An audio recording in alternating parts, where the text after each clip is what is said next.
ya saya sampaikan lah bagaimana, kenapa kita banyak hal lah yang nggak etis saya sampaikan secara di ruang publik ya. Oke. Udahlah, nggak usah bikin komentar yang malah memperkeruh suasana gitu loh. Ya, tapi saya sudah sampaikan dan itu menjadi bahan evaluasi. Kritik membangun untuk kita semua. Artinya kalau messengernya dengar atau messengernya tahu bahwa dia adalah mertuanya Arhan, kan ini jadi kondisinya jadi kurang kondusif antara dia dengan Arhan. Hari ini Ridho membuktikan diri menjadi pahlawan di jantung pertahanan Indonesia. Ini bukti Indonesia tidak butuh pemain yang pura-pura cedera. Padahal hasil MRI-nya menyatakan tidak ada cedera. Astagfirullah, ini Indonesia baru aja menang, ada aja orang modelan kayak gini. Sekelas anggota dewan, provokator. Udahlah, Pak Andre, urus politik aja, gak usah urus bola kalau gak ngerti. Ahok ngapain selain ngebacot, omon-omon, marah-marah, maki-maki bapak-bapak? Apa yang dilakukannya?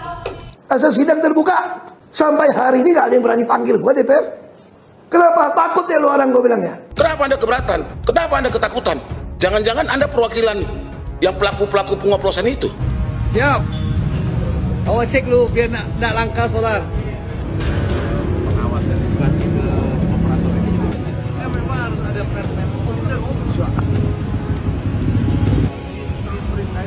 Terus kita disuruh percaya gitu sama anggota DPR yang habis make perempuan di hotel, terus bikin sandiwara gerebek-gerebekan saking kepengen jadi gubernur di Sumbar. Iya, baik. Mungkin titip doa dari Mekah. Seluruh rakyat Indonesia yang sekarang ada itikaf di Masjidil Haram pasti mendoakan timnas kita dan lolos Piala Dunia. Amin. Karena ini mimpi kita bersama. Ini juga viral di media sosial soal sindiran dari Andre Rosiade ke pemain timnas Indonesia.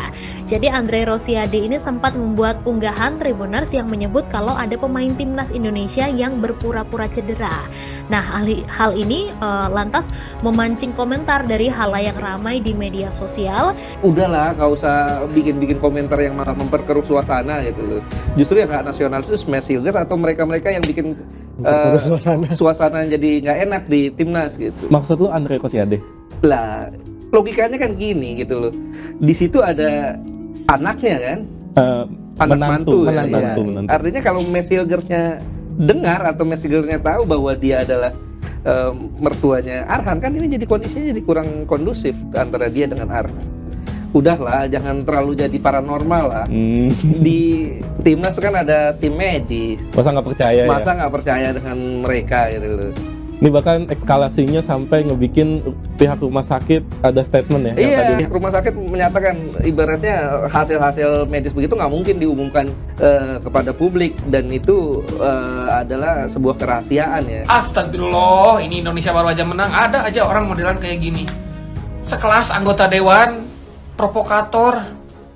Udahlah, Pak Andre, urus politik aja, gak usah urus bola kalau gak ngerti. Nih, saya kasih tahu ya, si Mes itu masa pemulihan, dia tuh kemarin cedera lagi, gak 100% fit. Di Eropa ataupun dimanapun, kalau pemain gak 100% fit, ya gak akan dimainin. Meskipun itu pemain udah tercantum dalam 11 pemain yang akan main, terus pas pemanasan dia keseleo, cedera, gak 100% dicoret, diganti. Nah, si Mes kayak gitu, bekas cederanya kerasa lagi, gak 100%, gak parah juga cederanya. Di Indonesia juga gak akan dimainin, ya makanya ditarik lagi ke FC20, pemulihan lagi di sana. Emang Liga Indonesia dipaksain terus main? Bukan kayak gitu. Mendingan udah urus politik aja, jangan urus bola. Bang, coba bang bahas bang, ini bang mertuanya Arhan bang. Soal postingan dia yang ini bang, tolong dibahas bang. Gue pertama baca postingan ini boy, di dalam pikiran gue nih, apa sih maksudnya? Ini udah mau lebaran, bukannya saling memaafkan, saling membersihkan hati. Yaudah, mari kita bahas boy. Alhamdulillah, Indonesia menang. Selamat Timnas Garuda. Semangat Chief Erick Thohir yang secara tegas melakukan pembenahan di internal timnas. Hari ini Ridho membuktikan diri menjadi pahlawan di jantung pertahanan Indonesia. Ini bukti Indonesia tidak butuh pemain yang pura-pura cedera. Padahal hasil MRI-nya menyatakan tidak ada cedera.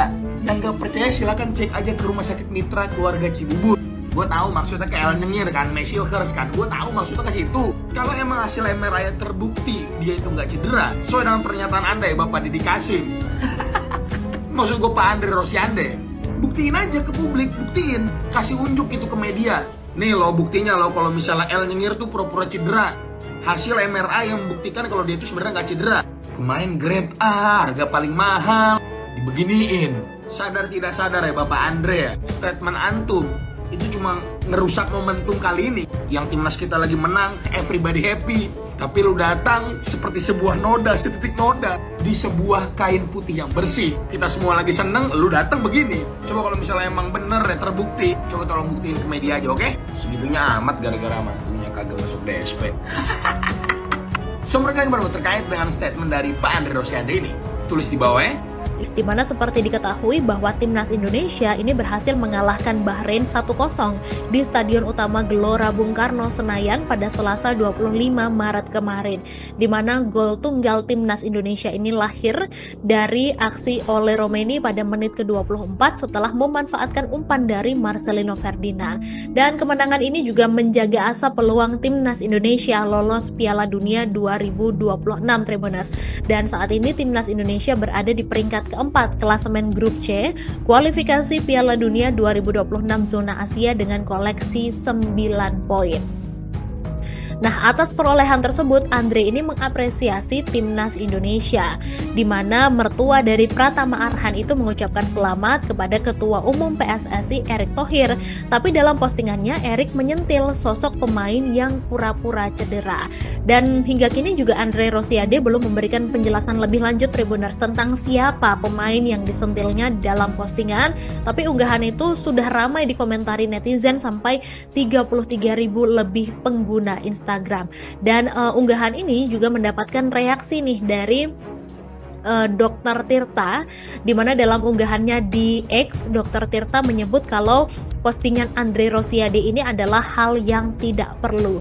Jadi menurut Dr. Tirta, tudingan dari Andre itu harusnya dilandaskan pada pengecekan riwayat cedera pemain. Dan meski Andre Rosiade tidak menyebut siapa pemain timnas Indonesia yang pura-pura cedera itu, publik juga ramai mengurai asumsi bahwa pemain timnas yang sedang disindir oleh Andre Rosiade ini adalah Mads Hilgers. Karenanya netizen juga memviralkan video dari Dr. Tirta ketika menjelaskan soal penyebab pemain itu cedera ketika main untuk timnas Indonesia. Jadi menurut Dr. Tirta ada beberapa pemicu cedera pada Mads, di mana pertama adalah karena perbedaan kelembapan di Indonesia dengan di Belanda, di mana hal itulah yang menjadi pemicu Mads ini mengalami kram sampai cedera. Dan penyebab keduanya adalah karena jet lag Tribuners. Jadi katanya dari Belanda ke Australia, kemudian dari Belanda ke Australia ini jangan disamakan seperti dari Jakarta ke Bandung Tribuners, belum lagi transitnya dan lain-lain. Sehingga ini juga yang menjadi faktor cedera terhadap pemain timnas tersebut. Baru aja happy-happy Indonesia menang 1-0 dari Bahrain, tapi ada hal yang gak menyenangkan untuk para fans timnas. Ini Andre Rosiade, pejabat, ayah dari Aziza, mertua dari Pratama Arhan. Dia menyatakan statement kalau dia ini gak butuh pemain naturalisasi seperti Mads Hilgers. Dia dari kemarin nyentuh Mads Hilgers terus, bukan sekali dua kali. Dan dia tetap kekeh dengan statementnya kalau Hilgers itu pura-pura cedera. Dan kita boleh disuruh cek ke rumah sakit Mitra Keluarga Cibubur. Ini dia kayaknya menurut gua benar sih, karena dia berani mengungkapkan statementnya bukan sekali dua kali doang, tapi sebelumnya dia udah nyenggol Hilgers. Dan dia berkata bahwa gak boleh ada pemain yang merasa lebih besar daripada timnas, walaupun harga Mads Hilgers 120-an lebih. Mads Hilgers dibilang gak nasionalis karena pulang. Ini gua bacanya agak lucu, karena baru pertama kali pemain cedera nih, pemain cedera dibilang nggak nasionalis. Kalau yang bilang itu netizen, gue masih oke lah. Tapi kalau sampai pengamat senior yang bahkan mengaku sebagai A1 ya, itu sih agak disayangkan. Karena ya nggak mana ada sih pemain yang mau pura-pura cedera hanya karena masalah nasionalisme. Dan gini ya, Mads Hilgers itu umur 23. Itu sudah memutuskan untuk membela timnas Indonesia. Bahkan Van Persie bilang dia kalau sabar sedikit itu bisa dipanggil timnas Belanda, tapi dia memutuskan untuk membela timnas Indonesia. Kurang nasionalis apa? Jadi kalau dibilang masalah nasionalisme, aduh please deh, jangan mengadu domba. jangan mengadu domba netizen yang sedang panas. Dan siapa yang mau cedera, siapa yang sengaja cedera, nggak ada. Emang Cubarsí kemarin pada saat pulang ke Barcelona, fans Spanyol bakal bilang, oh Cubarsí sengaja biar bisa main sama Barcelona. Kan nggak gitu. Dan gue yakin semua yang bermain untuk timnas Indonesia, mau dari pemain lokal, mau dari pemain diaspora, semua punya rasa cinta tanah air yang sama dan punya rasa nasionalisme yang sama. Jadi nggak usah diadu domba, nggak usah digiring opini ke hal yang negatif, terutama terhadap pemain. Oke? Segitu dulu. Ngapain sih Pak gini-gini? Ngapain? Kita menang loh. Ya jadi ceritanya mertua Arhan ini bikin story ketika Indonesia udah menang lawan Bahrain gitu. Dia memuji Rizky Ridho, tapi sekalian menjatuhkan pemain satu lagi, pemain yang digantikan oleh Rizky Ridho. Intinya Bapak DPR yang terhormat ini bilang bahwa pemain yang digantikan oleh Ridho ini pura-pura cedera supaya nggak main gitu. Kalau nggak percaya katanya cek aja ke rumah sakit. Dua hal nih yang jadi pertanyaan. Pertama, kita ke rumah sakit rame-rame buat nanyain hasil MRI itu apakah bakal dikasih. Yang kedua, ya apakah semudah itu bagi pihak rumah sakit membocorkan hasil MRI seseorang? Kan kocak. So menurut kalian apa sebenarnya maksud dan tujuan dari bapak yang terhormat satu ini bikin story di Instagram yang memecah? Pasti kalian sudah tahu dan sudah melihat postingan ini. Oke, gue tidak mau bahas terkait dengan postingan ini karena ini terlalu nggak perlu dibahas lah, Tapi gue mau bahas gambaran besar. Gue melihat lebih besar dibandingkan hanya sekedar membahas per case ya, per pendapat. Mungkin ini akan sedikit kontroversial, tapi gue harapkan kalian mendengarkan dan merenungkan dengan baik apa yang gue sampaikan ini. Ini bukan bersifat untuk menuduh dan memfitnah, tapi ini yang gue lihat dan gue rasakan. Bahwa mungkin gue sebutnya ada pihak gelap. Ada pihak gelap yang memang tujuannya untuk menjatuhkan Pak Erick Thohir dari ketua PSSI. Kalian terserah mau bilang gue baca Pak Erick Thohir, terserah. Tapi jujur, gue merasakan hal itu. Dari pertama kali Pak Erick Thohir menjadi ketua PSSI, terlihat ada aja pihak-pihak yang mencoba mengganggu apa yang dikerjakan. Mulai dari protes soal naturalisasi, bagaimana ada isu-isu tertentu terkait dengan pelatih yang lama, lalu juga isu-isu tertentu tentang liga. Itu selalu ada pihak yang membahas atau mengangkat isu itu di tengah-tengah kita ini harus bersatu untuk membela timnas, atau di tengah-tengah timnas itu sedang main. Pasti ada aja pihak tertentu yang gue sebut dengan pihak gelap. Dan pihak gelap ini tidak independen. Dia itu digerakkan oleh salah satu, ya adalah pihak tertentu yang tujuannya jelas untuk menghancurkan dan mengkudeta, ibaratnya mengkudeta Pak Erick Thohir. Karena Pak Erick Thohir ini ibaratnya direktur dalam sebuah perusahaan, dia ini melakukan pekerjaan dengan baik. Apa gebrakan-gebrakannya semua baik. Dan untuk menjatuhkan dia tidak bisa straight. Karena ya nggak ada dasarnya. Ujung-ujungnya yang digunakan oleh pihak gelap ini adalah kekuatan massa, emosi dari masyarakat atau pihak yang banyak. Dan cobalah digiring mulai dari isu pemecatan dan sebagainya sampai sekarang kemarin isu Mesilas dan sebagainya. Ini tujuannya untuk membuat situasional timnas, iklim sepak bola kita ini jadi nggak baik. Dan mereka hampir berhasil melakukan itu. Mereka hampir berhasil. Kalau saja Indonesia tidak menang lawan Bahrain kemarin, Pak Erick Thohir yang akan disorot. Kemarin aja lawan Australia kalah, itu Pak Erick Thohir itu dihajar Pak Erick Thohir doang masalahnya. PSSI itu bukan hanya tentang ketua, exco-nya itu harus diperhatikan. Orang-orang di sekitar Pak Erick Thohir di PSSI itu harus diperhatikan. Karena yang punya koneksi yang luar biasa, yang punya gebrakan luar biasa itu cuma Pak Erick Thohir, yang lain. Ya, kalian tahu nama-namanya itu sudah sangat familiar dari dulu. Ini ya pihak-pihak yang harus diperhatikan sebenarnya. Tapi mereka sudah prepare dengan sangat baik untuk bisa menjatuhkan Pak Erick Thohir. Sudah jelas ini. Ya, dari kelihatan tuh situasionalnya, momentumnya, dinamikanya. Dan mereka hampir berhasil. Kalau saja Indonesia nanti lawan China, pasti akan digoreng lagi, pasti akan ada isu lagi, percaya sama gue. ada isu-isu yang berupaya untuk menjatuhkan atau membuat keributan di seputar tim nasional Indonesia. Karena itu yang menjadi fokus Pak Erick Thohir kan. Jadi kita tunggu saja. Gue tidak akan mau banyak untuk membongkar apa-apa. Nanti kebenaran akan terbuka sendiri. Tapi jangan percaya terhadap pihak-pihak yang atau pengamat-pengamat yang merasa bahwa dirinya dekat atau apa, pendapatnya beda pun itu bisa jadi disetting. Ibaratnya dalang punya wayang, memang kalau ditakdirkan untuk berantem ya berantem. Tapi mereka dari satu dalang yang sama. Oke? 1-0 lur, 1-0. King Indo main ngeri. Babak pertama ini Paes sampai nganggur loh, saking api mainnya. Aku yakin Paes velocity-an, Cuk. Edan. Yo ngene iki maine Bahrain lak gak ketulung wasit yo ngene iki. Apa nek wasit botak wingi renek. Entek-entek Bahrain. Aku ndelok raine pelatih Bahrain. Saweneng aku. Sumpek raine. Raine sumpek kaya sesuk ora dijak riyoyo. Pak De Patrick senyum, full senyum Pak De Patrick. THR cair. Kalau Real Madrid punya Bellingham, Barcelona punya Pedri, King Indo punya El Diam dan bermainlah Ricky Kambuaya. Gila performa dia semalam itu GG banget ya. Gua sangat-sangat menantikan momen ini di mana akhirnya kakak Ricky dimainkan di pertandingan besar. Gelandang Indonesia yang super underrated, gue bilang ya, jarang banget disorot. Padahal ya pemain ini punya visi, punya skill ya, punya ketenangan yang jarang dimiliki gelandang-gelandang Indonesia saat ini, bahkan dunia kali ya. Dan jujur aja gua masih belum move on sama Trivela dia semalam. Itu kelas dunia banget. Kampret bisa gitu anjing.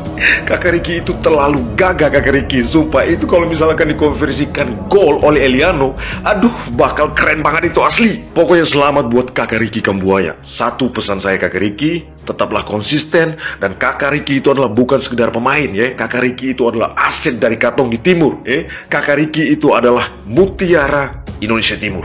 Buat oleh Romeni, I love you. Buat Bahrain, rasain lo. Enak lo ya, gimana rasanya kalah? Hah?